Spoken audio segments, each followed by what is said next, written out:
Hello friends, welcome to I exam B. I am Sushil Ragade, ex manager Reserve Bank of India. और ये जो question है मुझे काफ़ी सालों से आ रहा है, लेकिन मैंने इसके ऊपर कभी ऐसे वीडियो नहीं बनाया क्योंकि थोड़ा सा रिस्क भी होता है यहाँ पे वीडियो बनाने में, क्योंकि क्रिटिसिज्म आ सकता है और पता नहीं कुछ भी हो सकता है, क्योंकि गवर्नमेंट के अगेंस्ट बोलना इतना आसान नहीं होता है।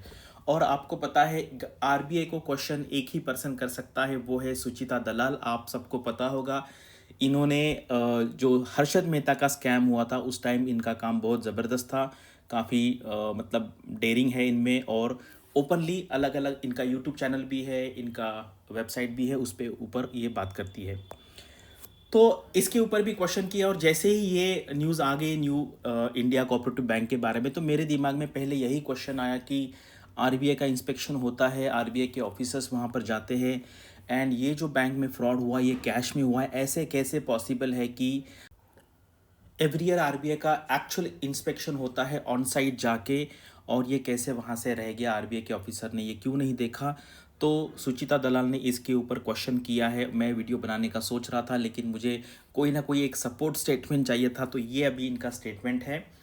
इन्होंने वही कहा कि भाई आरबीआई को हमें अकाउंटेबल करना चाहिए। काफ़ी सारे फ्रॉड्स कोऑपरेटिव बैंक में हो रहे हैं, बहुत हज़ारों करोड़ों लोगों के पैसे कोऑपरेटिव बैंक में हैं, और जब कोऑपरेटिव बैंक डूब जाती है तो लोग प्रॉब्लम में आते हैं।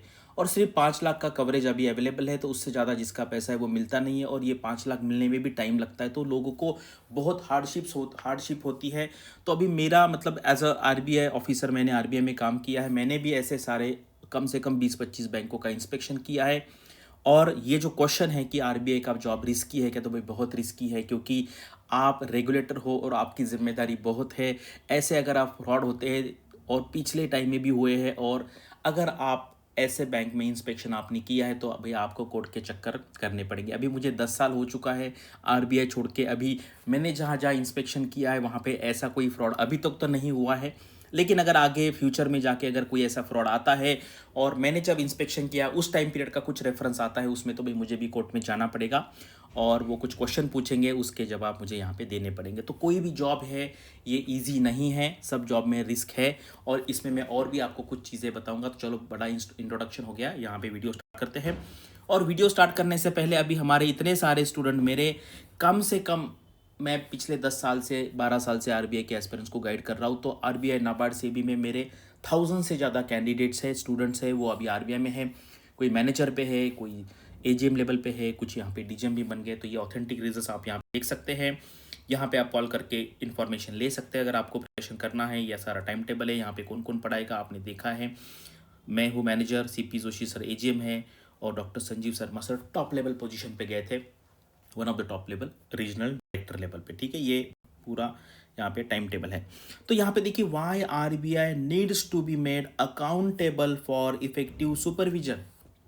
तो जितने सारे कोऑपरेटिव बैंक में फ्रॉड हो रहे हैं वहाँ पर आरबीआई का इंस्पेक्शन होता है, और आरबीआई का इंस्पेक्शन होता है इसी वजह से हम जो एज अ डिपॉजिटर है, हम आराम से सो पाते हैं, क्योंकि हमें पता है आरबीआई वहाँ पर है, और आरबीआई, हम जो कहते हैं कि इंटरेस्ट ऑफ द डिपॉजिटर है, वो करने का काम आरबीआई का है। और अगर कोई बैंक फेल हो जाता है और लोग पब्लिक में प्रॉब्लम में आ जाते हैं, तो भी उसके लिए आरबीआई को अकाउंटेबल करना चाहिए।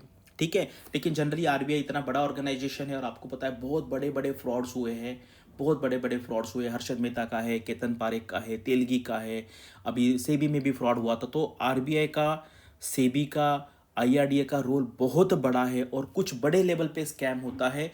तो ये डायरेक्टली है कि भाई सुपरविजन में कुछ कमी है। यहाँ पे हम ऐसा नहीं कह सकते कि भाई आरबीआई के ऑफिसर ने करप्शन किया है, उसका कोई अभी तक ऐसा प्रूव नहीं हुआ है, लेकिन कहीं ना कहीं सुपरविजन में कमी रह जाती है। करेक्ट, हमें ये जो सारे मेजर्स है, ये इसको और स्ट्रिंजेंट करना है, और हम और भी नए नए तरीके देख सकते हैं। अभी आर्टिफिशियल इंटेलिजेंस है, एएलएम है, इसके थ्रू अगर हम यूज़ करेंगे तो आगे आने वाले टाइम में ऐसे जो फ्रॉड है हम इसको प्रिवेंट कर सकते हैं। ठीक है, तो अभी देखो इतने का फ्रॉड हुआ है, और ये कैश का फ्रॉड है।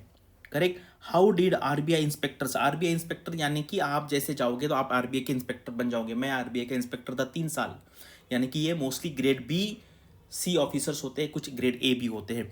Direct oversight, in spite direct oversight miss a massive embezzlement of 122 crore relative to the size of the 28 branch bank by Hitesh Mehta, correct, general manager Investigations that followed his arrest allegedly revealed that the Mr. Mehta often carried large sums of the cash of the bank in his backpack and that he had diverted 70 crores to real estate developer. ये ऐसा है और ऐसे बहुत बार होता है। हम भी जब इंस्पेक्शन करने जाते हैं, मैं भी, और इंस्पेक्शन सरप्राइज होता है। आपको पता नहीं होगा ये जो सारी बातें, अगर आपने सीपी जोशी सर के वीडियोस देखे होंगे, अगर आपको किसी बैंक का इंस्पेक्शन करना जाना है तो भाई किसी को पता नहीं होता है, किसी को नहीं। आरबीआई में मतलब अगर मेरे जीएम है तो वो और मैं, बस, बाकी किसी को पता नहीं मैं कहाँ जा रहा हूँ। करेक्ट, मैं डायरेक्टली जाऊँगा और कितने बजे जाऊँगा, और मैं जिस बैंक में जा रहा हूँ उनको भी पता नहीं चलना चाहिए, अदरवाइज़ वो सारा चीज़ें छुपा के रख देंगे। तो जो रेड पड़ती है, जो इंस्पेक्शन होता है, वो सरप्राइज़ होता है। तो मैं वहाँ पे जाता हूँ सुबह 7 बजे। आप सोचिए, मतलब अगर किसी को लगता है कि आरबीआई की जॉब पे कितने बजे जाना पड़ता है, तो मैं 6 बजे भी पहुंचा हूँ। करेक्ट, सुबह 6 बजे वो बैंक के यहाँ पे मैं गया और मैंने कहा, वहाँ पे सिक्योरिटी गार्ड है, 6 बजे कौन रहेगा, मैंने कहा चलो उठो। वो सो रहा था, मैंने आई कार्ड दिखाया, मैं आरबीआई से हूँ। तो वो डर जाता है, उसको पता है भी आरबीआई से आए, वो फ़ोन लगाएगा, उनके सीईओ को फ़ोन लगाया कि सर आरबीआई के साहब आए हैं। तो फिर वो शटर ओपन करेगा, फिर अंदर जाएंगे।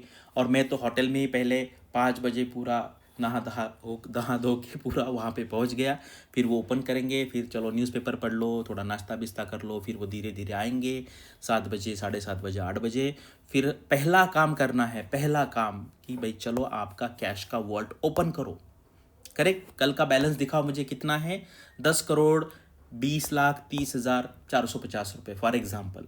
तो चलो मुझे उसको वेरीफाई करना है भाई, 1 रुपये भी आगे पीछे होगा, 1 रुपये तो भाई वो जो कैशियर है, वो मैनेजर है, उसका जॉब जा सकता है। यहाँ पे बहुत बड़ा यहाँ पे अमाउंट है।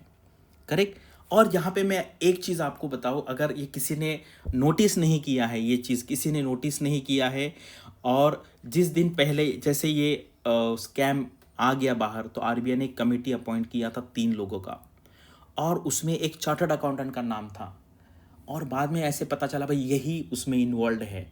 तो इमीडिएटली दूसरे दिन आरबीआई ने फिर से नोटिस जारी किया और वो जो चार्टर्ड अकाउंटेंट उसका नाम निकाल दिया। तो अब ये जो बातें हैं ना, ये कभी कभी बताना थोड़ा सा रिस्की है। मुझे ऐसे लगता है यार, मैंने इस ऑर्गेनाइजेशन में काम किया तो इसके बारे में हम इतना क्रिटिकल कैसे, मतलब होना नहीं चाहिए या होना चाहिए। आप मुझे बताओ, क्या मैंने अगर आरबीआई में काम किया है तो क्या मुझे आरबीआई पे क्रिटिसिज्म करना चाहिए या नहीं करना चाहिए? आप कमेंट सेक्शन में आपका ओपिनियन बताइए। तो ये मैंने उसी दिन ऑब्जर्व किया और मैंने 2-3 ऑफिसर को भेजा भी, सर ऐसे कैसे हुआ, मतलब आरबीआई ने ऐसे कैसे पर्सन को अपॉइंट किया कि भाई वही उसमें इन्वॉल्व है और उसी को अपॉइंट किया आपने? फिर दूसरे दिन समझ में आ गया तो उसको बदल दिया नाम। करेक्ट, क्योंकि पुलिस ने उसको पकड़ लिया कि यार यही इसमें इन्वॉल्व लगता है, कि यही उसका चार्टर्ड अकाउंटेंट है वो बैंक का, पिछले 3-4 साल से उसने उसका इंस्पेक्शन किया था या ऑडिट किया था। देखो क्या है, ऑडिट बोलते हैं, ये आरबीआई इंस्पेक्ट करता है और ऑडिट कौन करता है? ऑडिट करता है सीए। बहुत बार ना जो कॉमन, अगर आपने देखा होगा तो लोग बोलते हैं कि आरबीआई का ऑडिट है, आरबीआई का ऑडिट है। आरबीआई का ऑडिट नहीं होता है, आरबीआई का इंस्पेक्शन होता है। यानी कि जो ऑडिट किया है सीए ने, उसको चेक करने का काम है, उसको इंस्पेक्शन कहते हैं। तो यह तो एक केस हो गया। यानी कि अगर आप इंस्पेक्शन करने जाएंगे किसी भी बैंक में, तो भैया आपको अटमोस्ट केयर रखना है, अटमोस्ट केयर, क्योंकि आगे फ्यूचर में कभी भी कुछ भी स्कैम हो जाएगा तो भैया आपको बुलाएंगे। अभी मैंने 20-25 बैंक में इंस्पेक्शन किया है, अभी मुझे आरबीआई छोड़ के 10 साल हुए हैं, और अगर कुछ उसमें होगा तो भाई कितने भी साल हो मुझे वहाँ पे जाना पड़ेगा, कोर्ट में जाना पड़ेगा, वो पूछेंगे। एक और केस बताता हूँ, ये तो एक हो गया कि इंस्पेक्शन में कुछ गड़बड़ी हो गई, तो आपने अगर इंस्पेक्शन किया है तो भाई आपको वहाँ पे आंसर देना पड़ेगा। दूसरा है कैश डिपार्टमेंट में। मेरी ही एक बैचमेट थी, कैश डिपार्टमेंट में काम कर रही थी, जिसको इशू डिपार्टमेंट कहते थे, और एक उसमें 5 लाख रुपए, ठीक है, 5 लाख रुपए आगे पीछे हो गए थे। 5 लाख यानी कि वो 500 रुपये का बंडल था वो, ठीक है, 500 रुपये का बंडल, 500 रुपये का बंडल, यानी कि एक बंडल में 10 पैकेट्स होते हैं, और एक पैकेट में आपके 100 नोट्स होते हैं, यानी कि टोटल यहाँ पे 1000 नोट्स है, ठीक है, 1000 नोट्स इंटू 500, ठीक है। तो ये 5 लाख रुपए का एक्चुअली मिला नहीं, मतलब क्योंकि वहाँ पे तो बहुत सिक्योरिटी होती है, लेकिन कैलकुलेशन में वो मिला नहीं। तो मुझे ये नहीं पता कि उनसे रिकवर किया नहीं किया, लेकिन वो फाइल में आ गया कि यार शी इज़ अ केयरलेस, इस टाइप का कुछ कमेंट्स आया होगा, ठीक है। और ये आगे जब जाएगा तो ऐसा अगर कुछ आपके करियर में होता है तो फिर आपको इंपॉर्टेंट असाइनमेंट्स नहीं मिलती है। ये दूसरा इंसिडेंस। तीसरा इंसिडेंस ये था, ये बहुत बड़े लेवल पे हुआ था। एक मैडम थी रीजनल डायरेक्टर, करेक्ट। अभी I think CP Joshi sir ने बताया होगा, ये रीजनल डायरेक्टर थी एंड उस टाइम पे कोई गवर्नर थे, तो किसी ने, अभी आपको पता है ना अभी फ्रॉड होते हैं, तो वैसे भी ये 15-20 साल पुरानी बात है, तो किसी ने फ़ोन किया मैडम को और बोला कि यार गवर्नर है, उनकी वाइफ है, वो कुछ एक्सीडेंट हो गया, उनको पैसे चाहिए, तो इमीडिएटली 5 लाख रुपए दे दो। तो ऐसे केस में क्या है ना भाई, हम डर जाते हैं कि, और पैनिक हो जाते हैं ना, पैनिक में, तो उन्होंने दिए पैसे। अभी पता नहीं उस टाइम पे इतना टाइम कम होता है कि वो वेरिफिकेशन करने के लिए टाइम नहीं मिला, और मैडम ने वहाँ पे 5 लाख रुपए दे दिए, और बाद में पता चला भाई ऐसे कुछ हुआ ही नहीं था, किसी ने ऐसे ही फ़ोन किया और 5 लाख रुपए चले गए। और अगर ऐसा होता नहीं तो मैडम का पोटेंशियल काफ़ी अच्छा था, मैडम डिप्टी गवर्नर भी बन सकती थी, लेकिन इस रीज़न के वजह से, तो क्या है ये डिसीजन मेकिंग है अभी, मतलब ऐसा नहीं कि कोई कहेगा कि यार मैं होता तो ऐसा करता, ऐसा नहीं है, ये तो किसी के साथ भी हो सकता है। और वैसे पैनिक मोड में उन्होंने वो डिसीजन लिया, अगर नहीं लिया, उनको लगता था यार ये तो गवर्नर है, उनकी वाइफ को कुछ हुआ है और आपने पैसे क्यों नहीं दिया, तो वो है, मतलब आप ऐसे पोजीशन पे है। और बैंक में भी यही है, आप मुझे बताओ, बैंक में मुझे याद है एक मेरा स्टूडेंट था, क्लर्क में नया नया आया था, 10,000 रुपीज़, और ऐसे लिखा होता है 10,000 रुपये, आपको पता है भाई, उसने 10 लाख ट्रांसफ़र किए। आप सोचिए, 10,000 के जगह पे 10 लाख ट्रांसफ़र हो गए। एंड आपको पता है कि अभी अभी क्या होता है आजकल, जो मेकर चेकर होता है ना, कभी कभी पासवर्ड दिया जाता है, यार कुछ काम है तो आप ही उसको अप्रूव कर दो, तो ऐसे अप्रूव होगा। लेकिन अच्छी बात यह है कि 10 मिनट में ये बात समझ में आ गई, और वो सेम बैंक में हुआ था, और वो ब्रांच मैनेजर को इमीडिएट फ़ोन करके रिवर्स किया। अदरवाइज मुझे बताओ, ये 10,000 रुपये और 10 लाख रुपये, 9,90,000 रुपये उसको फाइन करना पड़ता था। एक बार ऐसे ही हुआ था, मेरे फादर एसबीआई में थे, ब्रांच मैनेजर उस टाइम पे एक लड़की थी, उससे 50,000 रुपये एक्स्ट्रा चले गए, ठीक है, एक्स्ट्रा चले गए, 50,000 रुपीज़, 50,000 रुपीज़, 50K एक्स्ट्रा चले गए, और वो वापस नहीं मिले।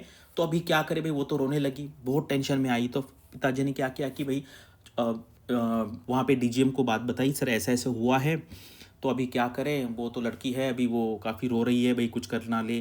तो फिर उन्होंने ऐसा किया कि आप जैसे, आई थिंक ऑडिट का टाइम चल रहा था वहाँ पे, ईयर एंड वाला, तो फिर ऑफिस में आपको पता है जब बैठते तो फिर खाना भी ना खिलाते हैं, तो उनको बोल के भाई ये थोड़ा सा वाउचर में एडजस्ट किया।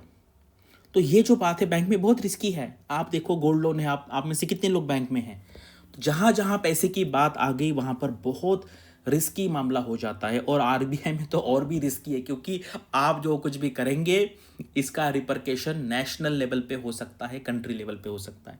आपने कोई, जैसे आपने देखो ना ये पंजाब नेशनल बैंक में जो फ्रॉड हुआ था, स्विफ्ट वाला फ्रॉड हुआ था ना, क्योंकि आरबीआई की जब लोग जाते हैं इंस्पेक्शन करने, पर उनको तो सब कुछ चेक करना पड़ता है। अभी मैं जब गया तो मुझे सारा चेक करना, अकाउंट चेक करो, ये करो, केवाईसी देखो, उसके बाद उनका सॉफ्टवेयर देखो किस तरीके से करते हैं, सब कुछ देखना पड़ता है, सीसीटीवी क्या है, सिक्योरिटी क्या है, और कुछ हो गया तो आप पे भी क्वेश्चन आएगा।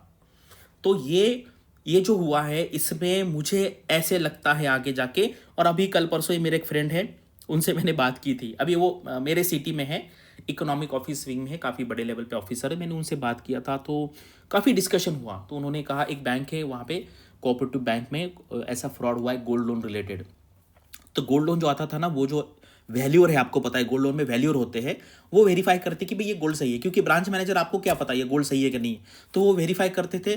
तो ये पूरा रैकेट था, वो लोग लेके जाते थे, डुप्लीकेट ज्वेलरी लेके जाते थे, और फिर वो वैल्यूअर उसको टिक करता था यार बस सही है, और फिर उसके बेसिस पे गोल्ड लोन मिलता था। ऐसे काफ़ी सारा गोल्ड लोन हुआ, और बाद में वो सारे लोग भाग गए। तो ये किसका लॉस है, ये तो बैंक का लॉस है, पब्लिक का लॉस है।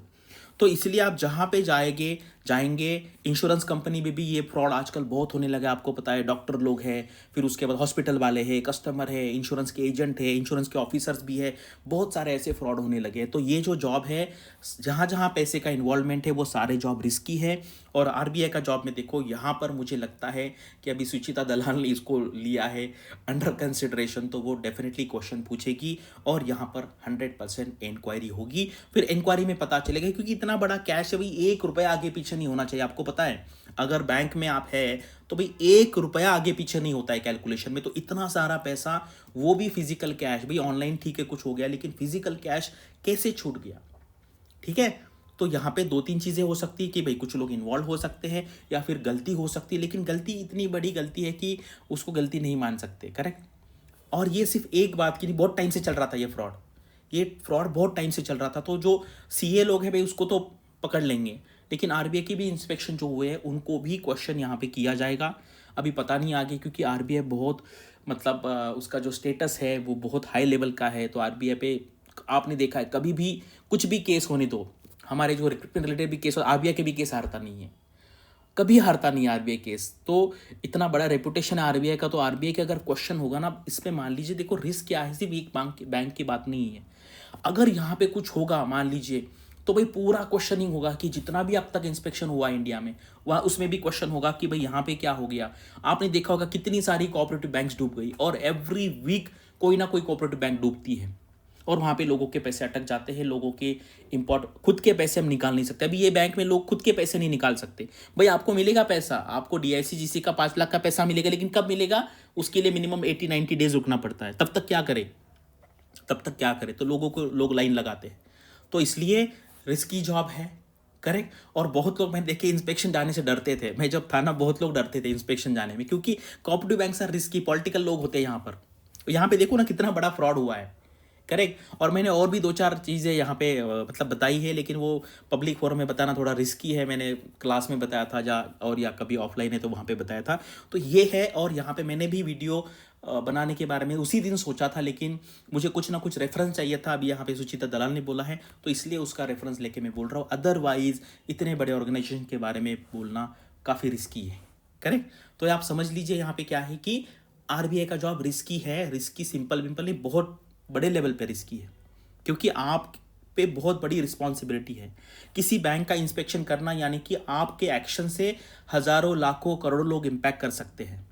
पीएनबी का फ्रॉड कितना बड़ा है, देखो ना, वो 1% नहीं किया, अगर आरबीआई के इंस्पेक्शन ऑफिसर ने वो सिस्टम देख ली होगी, भाई ये कैसे चल रही है, यहाँ पे तो कोई चेक एंड बैलेंस नहीं है।